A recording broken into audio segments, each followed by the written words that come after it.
CNBC-TV18.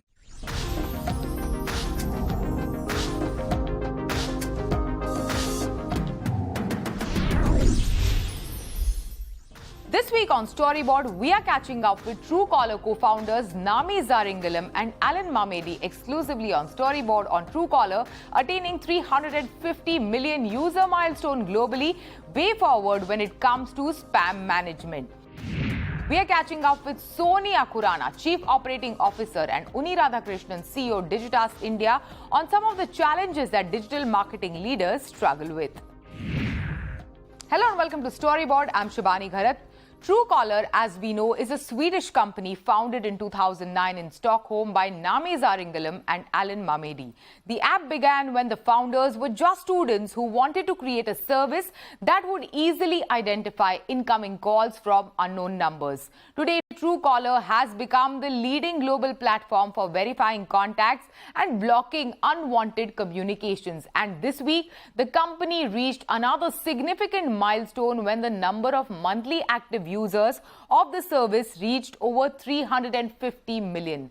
India is one of the largest markets for the company, and Truecaller has been growing at a staggering pace here, which also highlights how big a problem spam is in the country. I'm catching up with Alan and Nami exclusively, who are visiting India, and speaking to them about the significance of the India market. Reaching the 350 million user milestone, what strategy has worked for the company so far and way forward for the brand? Alan, Nami, welcome to CNBC-TV18. Thank you for having us. Alan, first up, reaching 350 million users, reaching that milestone, how does it feel like? Yeah, I mean, it's a fantastic achievement, of course, having 350 million users globally, of course.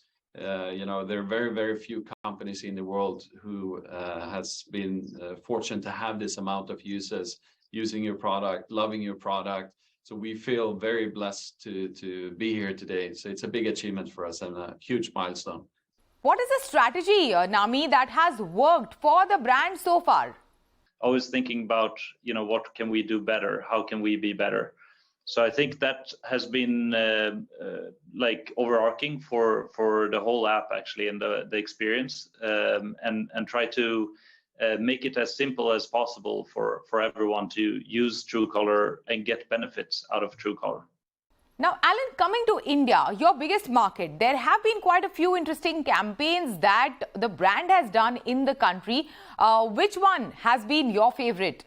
I think the It's Not Okay campaign that we ran last year in February and March was the one that I was most proud of, because I think the impact we had to create the awareness around women's safety, and what to do, you know, where do you actually go, which number do you call, just bringing this important subject up has always been important to us.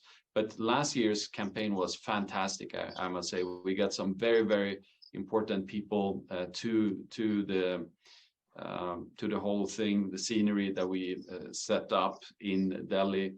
So yeah, I would say that.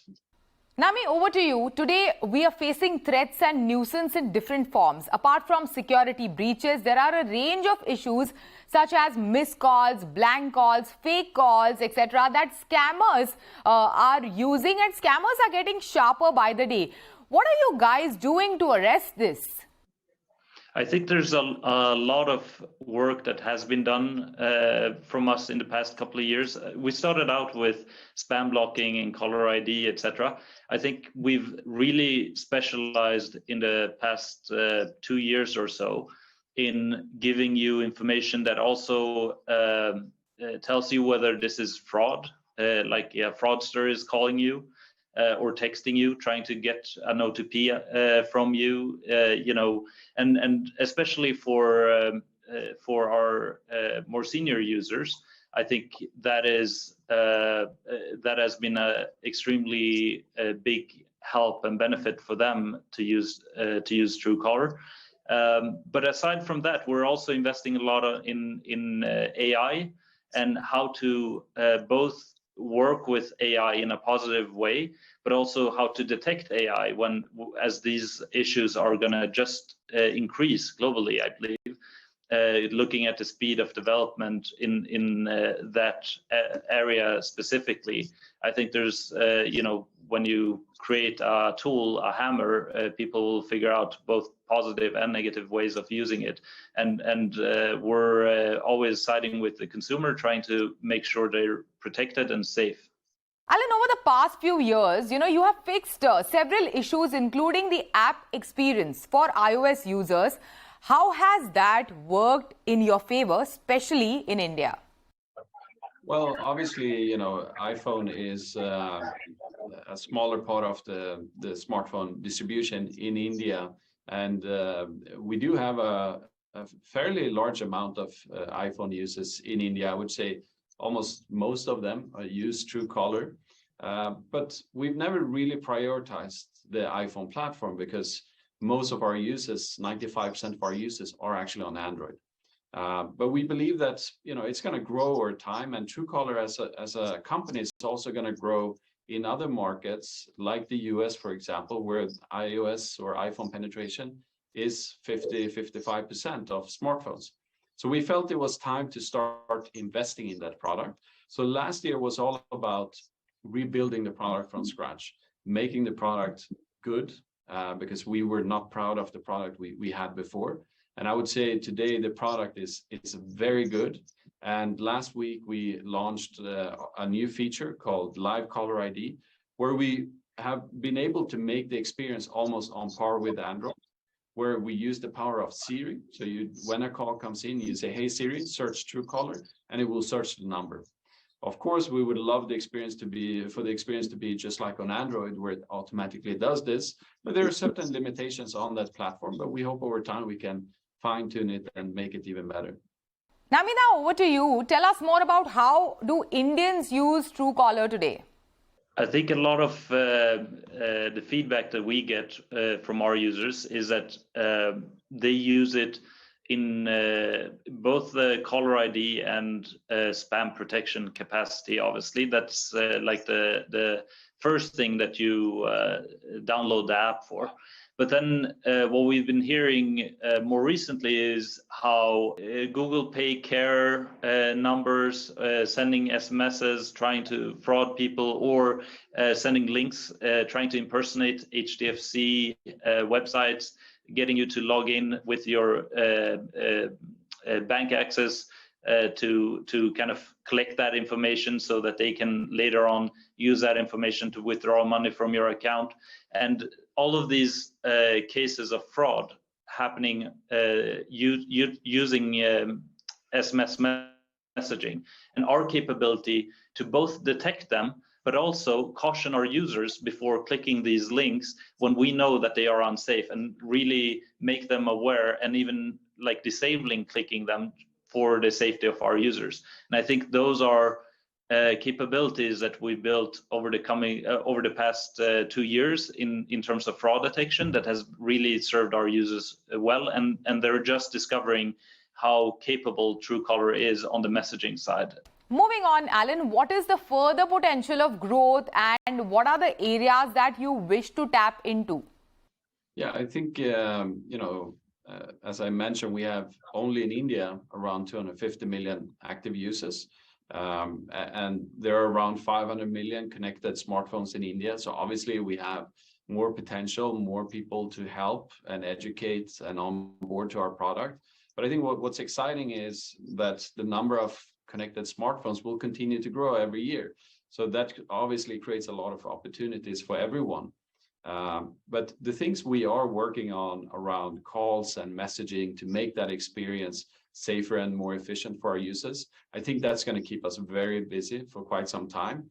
And our focus is to build functionalities on top of that. So for example, we're going to launch our AI assistants quite soon in India.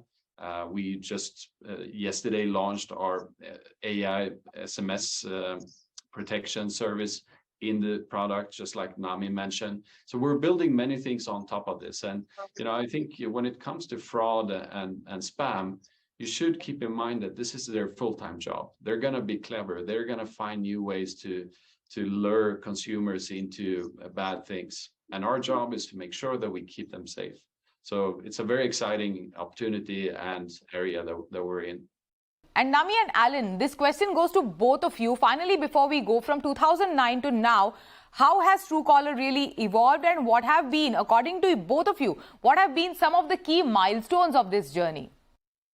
We were actually talking about this just yesterday. One of the key milestones for us was the growth that we saw in India. Like, obviously, that was a turning point for the whole company. But then secondly, when we started our team in India and actually started to grow the team in India, the amount of learning, the expedited speed of development, the product enhancements that came with that, and the talent pool that we could tap into has been amazing. So I think those were two key milestones.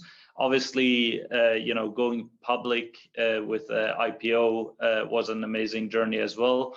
But I'll leave some words for Alan as well. Maybe he can share some of the milestones that he thought. And what do you have to add to that, Alan? No, I agree to everything Nami said. Another milestone that we both, talked a lot about is obviously going profitable, being a profitable business. We always had the ambition to go break even. So we used to track, how far are we from going break even. And during times like this, when there are uncertainties in the world, economies going down, companies laying off a lot of people, we're actually doing the opposite. So we continue to hire. We just moved into this big, beautiful office in Bangalore, and we're investing in the people that we have and in the future. And that's something we're extremely thankful for. Thank you so much. Thanks both of you for joining us on CNBC-TV18 today. Thank you, Shivani. It is time for a short break. On the other side, we are catching up with Sonia Khurana, Chief Operating Officer, and Unny Radhakrishnan, CEO Digitas India, on some of the challenges that digital marketing leaders struggle with today.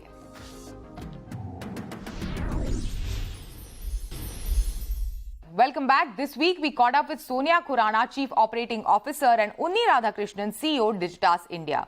Today's marketing landscape is very noisy. It is hard to stay ahead of customers' changing preferences for engagement. And if you can catch a customer's attention, how do you provide something different that will make them want to engage with and buy from you? So what are some of the key challenges faced by these digital marketing leaders today, and what is the strategic roadmap for marketers to boost their brand's performance in 2023? We are finding this from Sonia and Unny. Listen in.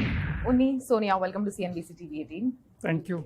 Unny, let's begin this conversation with you. What are some of the challenges, including the data problems, that digital marketers are struggling with today? Yeah. So if you see, digital has expanded so widely. Even from a consumer's perspective, every aspect of now of their life touches digital. And that would mean it's an opportunity for marketers from every aspect, right? So the whole canvas for a CMO is now really expanded. Earlier it was just a brand management. Now it's media itself has become siloed so much. There are different formats and different verticals. What you can do with digital from a customer experience has sort of expanded. There are disciplines like CRM, loyalty, a whole lot of experiences now sort of transformed to digital, and that comes with its own problems. So one very obvious thing is that there's so much of data out there. The challenge with data is that with so much of data, trying to get insights out of that, like you get so much of information, but how do you sort of extract the right kind of insight? So that's a huge challenge for marketers. Okay, and having said that, because the canvas has expanded, what are really marketers asking for in terms of solutions? Actually, a whole lot, right? From taking off from data, what is the data strategy ought to be for the future? What is the 1P data that they can collect? What is the infrastructure that can support it? So that's one end of it. The other that they're seeking is, because when you start unboxing digital, there are so many different aspects. So how does it all come together, right? In conversations that Unny and I have had with CMOs, The problem that seems to crop up a lot of times is they've got different partners that they are working with. And it's up to their team and them to sort of bring it all together. Sometimes they come and say, it's just difficult sort of connecting all of these various points. And that's what sort of keeps them up at night as well. The other thing is sort of preparing for the future. There's so much new technology. AI has now hit us big time. Yes. What does it mean for us, right? Metaverse, back in the day, now we can say that. Yeah. What did it mean for marketers? So, that's always there. And I think one thing never goes out of fashion is creativity. And what is a roadmap, since you mentioned AI, Sonia, what is a roadmap for AI-driven solutions in the coming days? I don't know. That's a very honest answer. I honestly don't know. It's evolving. There's so much experimentation that's happening that it's hard to say hand on heart saying this is the direction that it's going to take. We've been hearing both positive and negative things. And, even when talking to clients, we are saying, let us prep a little bit. We are doing experiments at home here to say what are the possibilities before we can confidently say that client A, this is the way that AI can help you. Yeah. And how according to you, Unny, can clients navigate these plethora of AI-related, generative AI-related solutions that are there on, so right now? So actually, if you look at AI is being in a way is being used by marketers. But if you look at a whole lot of campaign optimization, which is very, very dependent on data. So to that extent, some bit of AI, like Google's menu of the media optimization still sort of runs on AI, right? But this whole generative AI is something new now because it's sort of dependent on language learning models and things like that. Correct. But at this point of time, all we can say is that we'll just have to, as marketers and even agency partners, to keep our eyes and ears open to probably do the kind of experiment, because we've been doing a bit of experiments internally, but not for the outside, because there are a lot of IP issues because it's all creating from what is already there, right? Experiments is what mostly we have seen with metaverse, with generative AI, with AI, is something that we have seen brands commonly do, like over the past couple of months, almost a year now. Sonia, my next question to you is, what is the strategic roadmap? Because we are also speaking right at the beginning of the new financial year. What according to you should be the strategic roadmap for brands to boost their performance, especially on digital in this year? Most definitely, I think continued focus on first-party data. The second is all brands right now are operating in a platform world, right? They're competing and present on the likes of Amazon and Flipkart, etc. To be able to drive commerce on them is a combination of art and science, and it keeps us and them on their toes. So that is a constantly evolving line item in the strategic roadmap. And third, I think it really will be, again, I'm going to lean on creativity and how to engage in the best possible way with their audience. That's going to be absolutely key. And to add another fourth one, when we talk about marketing, we only talk about consumer-facing marketing or customer-facing marketing, but there's a whole sort of sales engine that is key to delivering the demand that marketing creates. And it's so connected at the hip that from a marketer's point of view, we are seeing now that all marketers are now focusing on what transformation can happen in channel, for example, right? Or what transformation can happen in the customer journeys beyond just, communications or media. What are some of the problems unique to our country on digital, which, don't happen otherwise globally, according to you? Okay, so this is probably a bit of hypothesis and maybe backed by data. One is the most obvious: 22 different languages, so much of dialects. Like for instance, you know that there is this OTT called Stage, which is not even a language based. It's a dialect based, which means here they have shows on Haryanvi, they have shows on whatever that Bhojpuri, not even Bhojpuri, the different Dialects within what are that Maithili and what some of those languages. So they actually have shows on that, and they have paying customers. There is a person who is an ATM security guy who is willing to pay to see a show in Haryanvi, right? When it becomes, from a consumer point of view, it is good and wider choice and wider spread. It becomes very difficult for from a brand perspective to create content. Like we probably see this far often from South, where the front page of the print media or even digital, they just anglicized version of the Hindi, right? And that probably doesn't appeal to those audiences. So from India perspective, language will be is a interesting challenge. Language and reach. Reach also.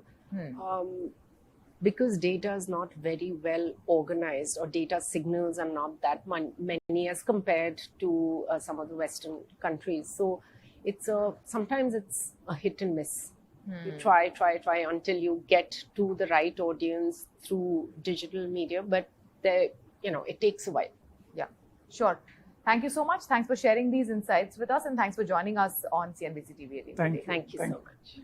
With that, it's a wrap on Storyboard this week. You can catch all of our content on Facebook, Twitter and YouTube. Thanks for watching. We will be back same time next week. See you soon.